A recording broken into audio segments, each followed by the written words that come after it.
Galera, a situação da Bungie parece bem mais complicada do que parecia quando essa notícia começou a circular. No começo, muita gente olhou pra isso e pensou, então Destiny 2 vai acabar? E só essa ideia já seria pesada. Mas quanto mais detalhes foram aparecendo, mais a história deixou de parecer apenas um fim de um jogo. Porque agora a sensação é outra. Parece que a Bungie, uma das empresas mais importantes da história dos games, está tentando descobrir quem ela vai ser depois de Destiny. E esse é o ponto que deixa tudo tão estranho. Porque Destiny não foi só um jogo online. Durante quase 10 anos, ele foi praticamente a identidade da Bungie. Expansões gigantes, raids, temporadas, eventos, lore, clãs, comunidades inteiras, jogadores passando madrugada tentando pegar uma arma rara, fazendo missão difícil, discutindo build, reclamando da Bungie, mas voltando no dia seguinte. E esse detalhe é importante, porque quando uma comunidade reclama por anos e continua jogando, isso mostra que ainda existe apego. O perigo começa quando essa comunidade para de reclamar e simplesmente vai embora. E é por isso que essa fase atual do Destiny 2 chama tanta atenção, porque o problema não parece ser só um encerramento, parece uma quebra de confiança. Só que antes de falar de Marathon, da Sony, e das possíveis demissões, tem uma pergunta que precisa ficar na mesa. Se Destiny foi o grande pilar da Bungie por tanto tempo, o que sobra quando esse pilar começa a cair? Segundo relatos mais recentes, Destiny 3 aparentemente não está em desenvolvimento imediato. E isso é uma informação muito forte, porque quando uma franquia enorme chega perto do fim, o público normalmente espera uma transição clara, como Destiny 2 está encerrando seu ciclo, mas o próximo capítulo já está sendo preparado. Só que não é essa a sensação que os relatos passam. A sensação é que o futuro da franquia ficou em aberto. E quando você fala de um estúdio do tamanho da Bungie, isso pesa muito mais. A gente não tá falando de uma empresa pequena tentando sobreviver. A gente tá falando dos criadores de Halo, o estúdio comprado pela Sony por bilhões. Uma empresa que virou referência em live service justamente porque conseguiu manter uma comunidade ativa por anos. Então, quando uma empresa com esse histórico parece sem uma direção clara, o público percebe rápido. E a comunidade começa a juntar as peças. Aqui entra um detalhe que deixa a situação ainda mais desconfortável. Segundo os relatos, muita gente dentro da própria Bungie aparentemente não sabia exatamente como esse encerramento seria conduzido. Agora imagina isso por um segundo. Você trabalha dentro do estúdio, você está envolvido com o conteúdo futuro, talvez esteja planejando a atualização, talvez esteja trabalhando em temporada ou até mesmo esteja preparando um evento e de repente a sensação é que você descobre junto com o público que aquele ciclo está chegando ao fim. Mesmo que nem tudo esteja confirmado em detalhes, só esse tipo de relato já cria uma recepção muito ruim, porque passa a imagem de uma empresa que não está apenas mudando de fase, passa a imagem de uma empresa tentando organizar o futuro enquanto a casa ainda está pegando fogo. E quando uma comunidade já está frustrada, a percepção vira realidade muito rápido. A pessoa não espera a explicação oficial, ela olha para os sinais, e os sinais nesse momento não parecem bons. Outro ponto que aumentou ainda mais o peso da conversa foram os relatos envolvendo possíveis demissões depois desse encerramento. E aí a notícia muda de tom, porque deixa de parecer só uma mudança criativa, deixa de parecer apenas vamos encerrar uma fase e começar outra, e começa a parecer esse estúdio pode estar tentando reduzir danos. E isso é pesado justamente porque Destiny carregou a Bungie durante muitos anos. Então a pergunta fica inevitável. Como um estúdio que teve uma das maiores comunidades online da indústria chega num ponto em que o seu principal jogo parece estar acabando? A resposta talvez esteja no tamanho do próprio problema. Fazer Destiny 3 hoje provavelmente seria um risco absurdo. E não é um risco pequeno. É risco indústria AAA moderna. Centenas de funcionários, anos de desenvolvimento, servidores, marketing, atualizações constantes, infraestrutura, expansões, suporte pós-lançamento e o mais difícil de tudo, convencer milhões de jogadores a começar de novo. Porque Destiny 3 não poderia ser só mais um Destiny. Ele teria que justificar sua existência. Teria que parecer maior, mais moderno, mais ambicioso. Teria que convencer o jogador a abandonar anos de progresso, armas, conquistas, memórias e personagens. E esse é um dos maiores problemas da franquia desse tipo. Quando o jogo vira uma casa para o jogador, você não pede apenas para ele comprar uma sequência, você pede para ele se mudar. E muita gente não quer se mudar. Só que ao mesmo tempo, manter Destiny 2 para sempre também parece cada vez mais difícil. Os custos sobem, a expectativa aumenta, a comunidade cobra mais, o conteúdo precisa ser constante. E uma hora o estúdio fica preso entre duas escolhas ruins. Fazer Destiny 3, o risco financeiro é enorme. Se não faz, corre o risco de perder a comunidade que sustentou tudo isso por anos. E é nesse espaço de dúvida que entra o nome mais delicado dessa história, Marathon. Porque para muita gente, Marathon deixou de ser visto apenas como um novo jogo da Bungie. Ele começou a ser visto como o jogo que tomou o lugar de Destiny. E essa percepção é perigosa. Mesmo que a intenção da Bungie nunca tenha sido abandonar uma comunidade para trocar por outra. A leitura de parte do público virou essa. Então vocês deixaram o Destiny de lado por causa desse jogo? E quando um jogo novo já nasce carregando essa acusação, ele começa a corrida com peso extra nas costas. O problema é que Marathon e Destiny parecem experiências bem diferentes. Destiny era sobre progressão, personagem, loot, build, raid, história, universo, anos de investimento emocional. Já Marathon parece seguir outro caminho. Então, para o fã de Destiny, isso não soa como substituição natural, só como troca. E troca, quando envolve comunidade apaixonada, costuma gerar resistência. É por isso que Marathon já está cercado de desconfiança antes mesmo de ter a chance de mostrar tudo o que pode ser. Tem gente criticando o jogo não apenas pelo que ele é, mas pelo que ele representa. E isso muda completamente o ambiente em volta do lançamento, porque agora Marathon não precisa só ser bom, ele precisa provar que não foi um motivo da comunidade de Destiny se sentir deixada pra trás. E esse é um peso enorme para qualquer jogo. A parte mais irônica é que Destiny foi por muito tempo um uma das maiores referências de live service da indústria. Durante anos, várias empresas olham para a Bungie e pensam, é isso que a gente precisa fazer. Todo mundo queria criar um jogo que prendesse o público por anos. Todo mundo queria comunidade ativa, temporadas, passes de batalha, eventos, expansões, engajamento constante. Só que agora a própria Bungie parece estar sentindo o peso do modelo que ajudou a popularizar. E isso diz muito sobre o estado atual da indústria, porque manter um live service vivo por tanto tempo parece incrível olhando de fora, mas por dentro a pressão é brutal. Você precisa dar motivo para o jogador voltar toda semana, criar conteúdo novo, manter servidores, equilibrar armas, ouvir comunidade, corrigir erros rápido, precisa vender o futuro do jogo o tempo inteiro e, acima de tudo, precisa fazer isso sem deixar a comunidade sentir que está sendo usada apenas como fonte de receita. Quando essa confiança quebra, não é uma atualização boa que resolve tudo. É preciso reconstruir relação. E reconstruir relação com comunidade online é uma das coisas mais difíceis da indústria. Talvez seja por isso que Destiny 2 chegou nessa situação estranha. Grande demais para morrer em silêncio, caro demais para continuar no mesmo formato. Importante demais para ser tratado como só mais um jogo. E complicado demais para receber uma sequência imediata sem risco absurdo. Agora coloca a Sony nessa equação. A Sony comprou a Bungie justamente em um momento em que queria entrar com mais força no mercado live service. Só que desde então, esse caminho ficou muito mais turbulento do que parecia. Concord fracassou, projetos foram cancelados, a estratégia de jogos como um serviço da PlayStation começou a ser questionada. Agora o principal estúdio comprado para ajudar nessa área está cercado de incerteza. Então surge uma pergunta em comum. Será que a Sony entrou tarde demais nessa corrida? Porque durante muitos anos a PlayStation dominou um tipo de jogo muito específico. Experiências single player, cinematográficas, God of War,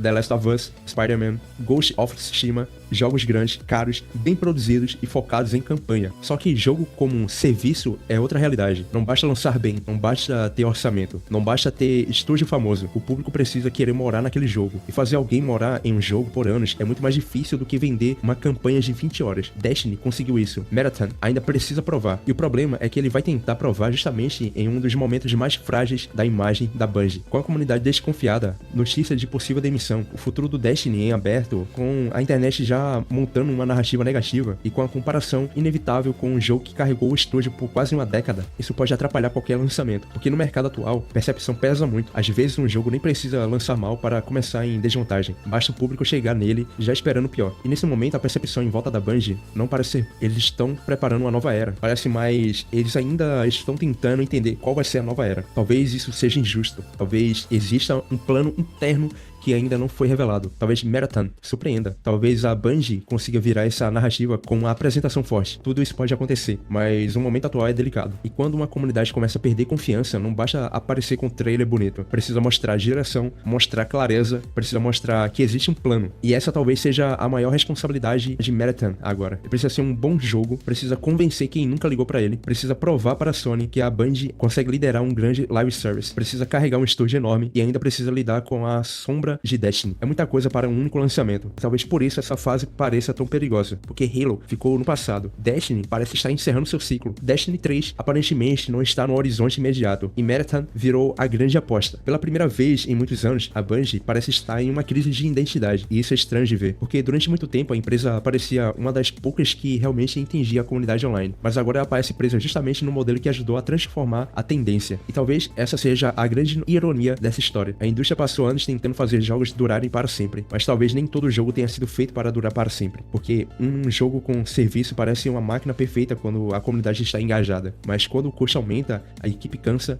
a expectativa sobe e a confiança começa a cair. A mesma máquina que segurava o estúdio pode virar uma prisão, e talvez seja isso que esteja acontecendo com a Bungie agora. Não é só o fim de uma fase de Destiny, é um estúdio tentando provar que ainda sabe construir o próprio futuro sem depender do passado. Agora resta saber, Marathon vai ser o começo dessa nova fase, ou vai carregar uma pressão grande demais antes mesmo de ter chances de respirar? Mas eu quero saber de vocês. A Bungie errou deixando Destiny 2 chegar a esse ponto? Marathon consegue segurar essa nova fase do estúdio? Ou a Bungie está entrando num momento mais arriscado da sua história? Comenta aqui embaixo, porque essa é uma daquelas situações em que a opinião da comunidade pesa muito. Se você curtiu o vídeo, deixa like para fortalecer o Quadmention e se inscreve no canal, porque aqui a gente não só fica na manchete, a gente tenta entender o que acontece por trás da indústria dos games. Sucesso, abraço e até mais.